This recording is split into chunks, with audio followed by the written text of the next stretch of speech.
존 칼빈의 기독교 강요 52번째 강의를 시작하겠습니다.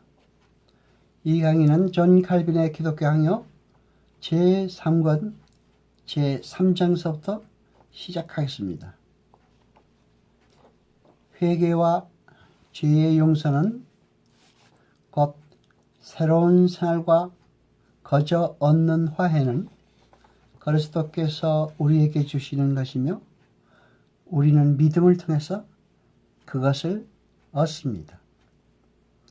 어떤 사람들은 믿음보다 회개가 선행한다고 하며 회개가 믿음을 따르거나 나무의 열매같이 믿음에서 생긴다는 것을 부정합니다. 그러나 이런 사람들은 회개의 힘을 깨달은 일도 없고 사소한 이유로 또 이런 생각을 한 것입니다. 회개의 근원이 믿음이 있다고 할 때 우리는 회개를 하게 만들기까지의 어떤 시간적인 간격이 있다고 상상하는 것은 아닙니다. 우리의 뜻은 자기가 하나님의 것임을 알지 못하면 사람은 진심으로 회개할 수 없다는 것을 밝히려는 데 있습니다. 그러나 우선 하나님의 은혜를 알지 못하고는 자기가 하나님의 것임을 참으로 믿을 수도 없습니다. 성령이 지배하시지 않는 곳에 올바른 생활이 있을 수 없습니다. 즉 그리스도께서 받으셔서 그의 지체들에게 전달하는 그 영이 지배하셔야 된다는 것입니다.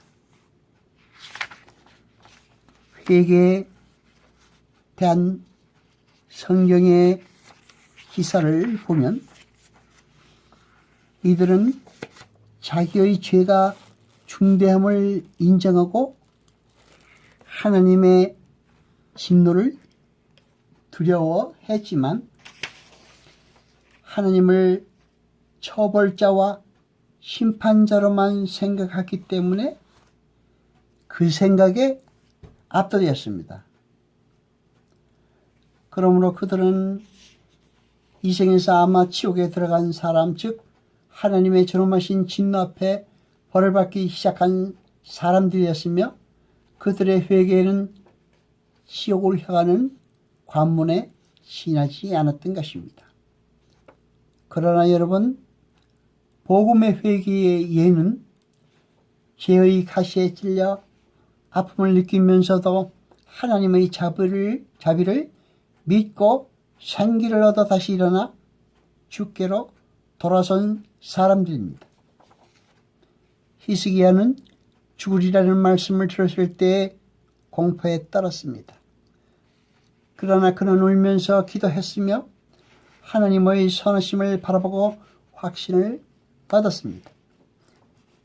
그들은 하나님의 사랑을 믿고 이렇게 물었습니다. 형제들아, 우리가 어찌할꼬? 베드로 자신의 회개도 이런 것이었습니다. 그는 몹시 울었으나 소망을 버리지 않았습니다. 믿음 안에 소망이 있으나 믿음과 소망이 서로 다른 것 같이 회개와 믿음도 항구적인 줄로 묶여 있지만 서로 결합할 필요는 있어도 혼동해서는 안 됩니다. 회개에 해당하는 말은 전환 또는 귀환이라는 뜻에서 왔습니다. 헬라 말은 마음 또는 의도를 바꾼다는 뜻에서 왔습니다. 그리고 내용도 이 두 가지 어원에 밀접히 대응되고 있습니다. 그 뜻은 우리가 우리 자신을 떠나서 하나님께로 향하며 우리의 이전의 마음을 벗어버리고 새 마음을 입는다는 것입니다. 그렇기 때문에 내가 회개의 좋은 정의라고 생각하는 것은 곧 이것입니다. 곧 회개는 우리의 생활을 하나님 쪽으로 전향하는 일이며 그를 순수하게 또 진지하게 두려워하기 때문에 생기는 전향이라는 것입니다.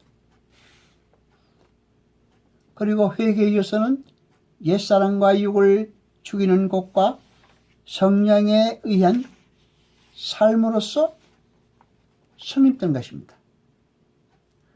그들의 지도자가 부르는 곳으로 언제든지 갈 생각을 하게 되었을 때 그들은 하나님을 향하여 회개했다고 합니다. 또 요한과 바울은 모든 행동에서 이런 회개를 보이며 증거하는 생활을 회개에 합당한 열매를 맺은 것이라고도 말합니다. 여러분, 첫째로 회개는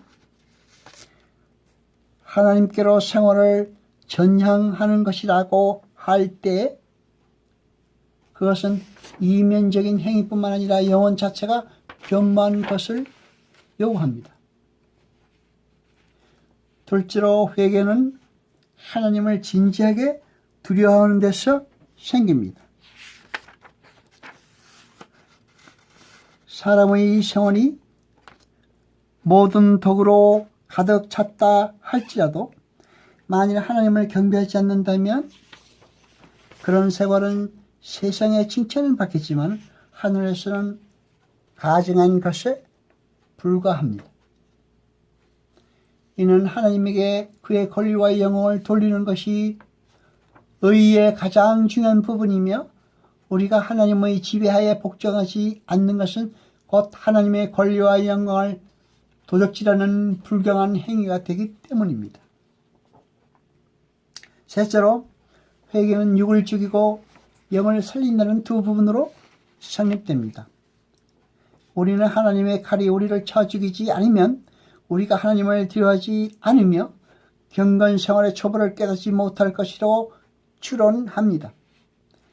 이는 마치 하나님께서 우리가 그의 자녀 가운데 들어가려면 우리에게 공통된 본성이 죽어야 한다고 선언하시는 것과 같습니다. 여러분, 회개의 유일한 목적은 아담의 범죄로 말미암아 이그러지고 거의 말살된 하나님의 형상을 우리 안에 회복시키는 것입니다. 우리는 그리스도의 은혜를 얻는 중생이에서 아담 때문에 잃었던 하나님의 의를 회복하게 됩니다. 사람이 하나님의 형상에 가까워질수록 하나님의 형상 그 안에서 더욱 빛납니다. 신자들이 이 목표에 도달할 수 있도록 하나님께서는 그들에게 회개의 경주를 하게 하시며 평생을 두고 달리도록 하십니다.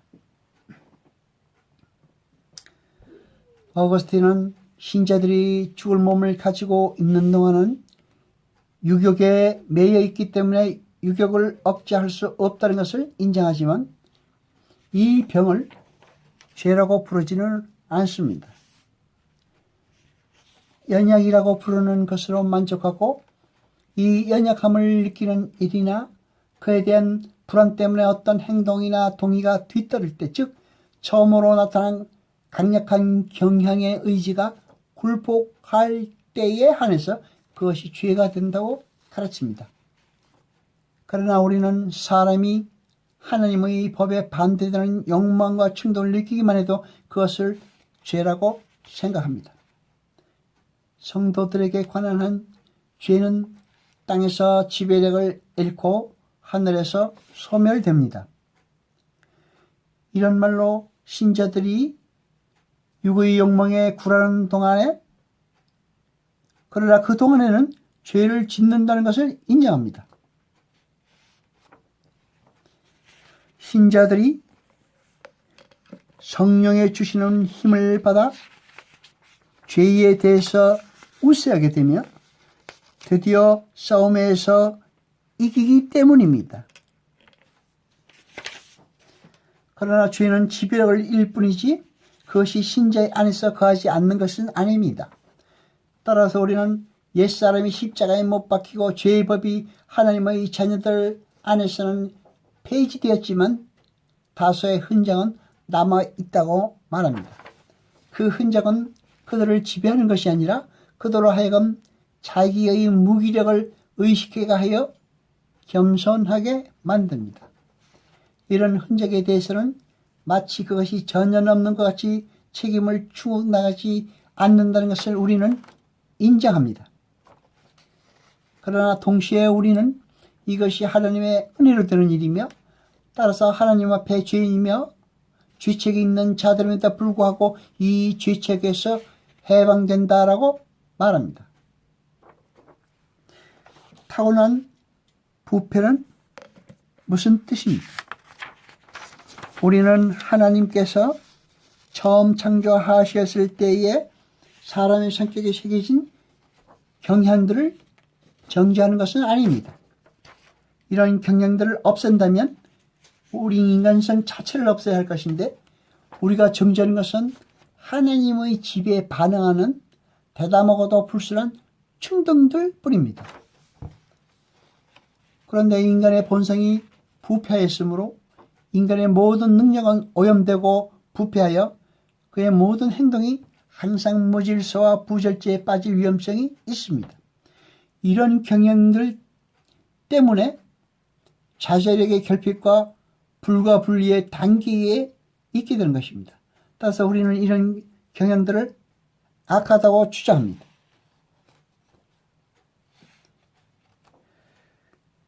율리아누스를 논박함이라는 글에 제2편에 이런 말이 있습니다. 죄의 법은 영적 중생에 의하여 사함을 받는 동시에 여전히 죽을 육 안에 남아 있다.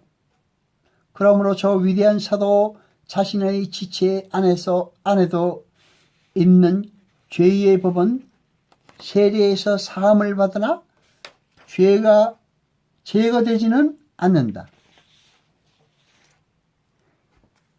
현대의 어떤 제세례파 사람들은 영적 중생 대신에 어떤 광적인 무절제를 불러일으킵니다. 그들은 하나님의 자녀들은 순결한 상태로 회복되었으니 육의 정욕을 재는 데 부심할 필요가 없고 지도자인 성령을 따라야 하며 그의 인도를 받으면 결코 빗나갈 수 없다고 합니다. 그들은 말하기를 이런 구별은 옛 아담이 받은 저주에서 생긴 것이라며 우리는 그리스도를 통해서 그 저주에서 해방되었다고 합니다. 그러므로 이제부터는 음행과 정절, 성실과 진실과 허위, 공평한 거래와 강탈세에 아무 구별이 없을 것이라고 말을 합니다. 제세례파 사람들의 말을 빌린다면 그들은 쓸데없는 공포심을 내버리라. 성령이 시키는 대로 믿고 대담하게 복종하면 성령은 악한 일을 명령하지는 않을 것이다라고 합니다. 그러나 이것은 해괴한 말입니다. 이런 해괴한 말에 누가 놀라지 않을 수 있습니까? 그리스도인들은 성령에 대한 지식을 성경에서 진지하게 쳤습니다. 성경에서 우리는 성령에 대한 두 가지 사실을 알 수 있습니다. 첫째, 성령 우리를 성화시키기 위해서 우리에게 파견되셨다. 그래서 그는 우리의 부정과 불교를 씻어버리시고 우리를 하나님의 의에 복종시키셨다.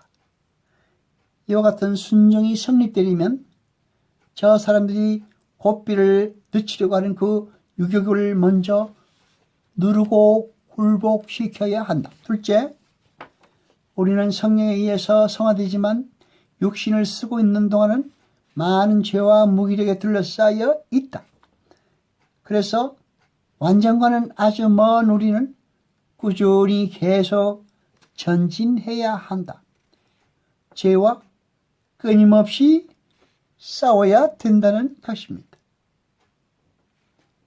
여호와 아버지 하나님 거룩하시니여 세세토록 영광과 찬송 받으소서. 말씀을 들을 때 깨닫게 하시며 우리로 진리를 알게 하소서.